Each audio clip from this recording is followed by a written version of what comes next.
besides saddle fitting and good training, that's or bad training rather, that could be negatively affecting horses, what are, like, this is a bit of a loaded question, but what are the top 3 pathologies you see in unhappy horses?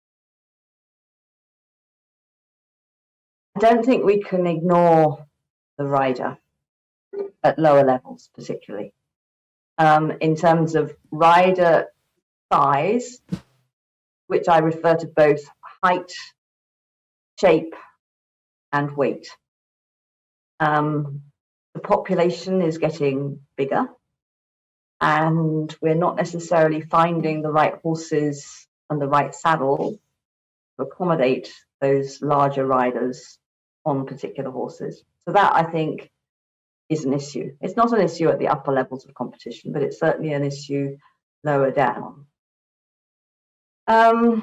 I think that there has become an increasing trend for horses to do more and more and more work in arenas, and so they are more susceptible to repetitive strain injuries, and the surface maintenance of those arenas is not necessarily good, and the horses are not doing enough work on a variety of different footings, so that they may then be going out and competing on firm grass, but they've been training on deep sand, and their bodies are not properly adjusted to be able to work on a variety of different surfaces. And then I think that horses are meant to move around all the time, and they don't do enough of that. Having a horse in a stable for prolonged periods is not physiologically normal for the horse. And the more a horse can move around, the better.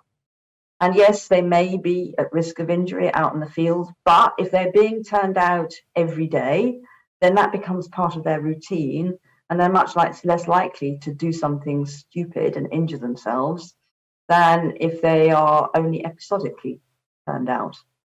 So I think that there are various management practices that we have to think about. And we have to think that every horse, you have a dressage horse. A dressage horse needs to see the world. It needs to go out. I love that. It needs to do some pole work and even do some little jumps. Dressage riders need to see the world, Sue. Yes. Yeah. So I think both from a mental and a physical point of view, that these horses have got to do more and see more. And if we don't, then we run into potential problems. And the problem is that these horses are so stoical. They put up with so much. Absolutely. They're their own worst enemy.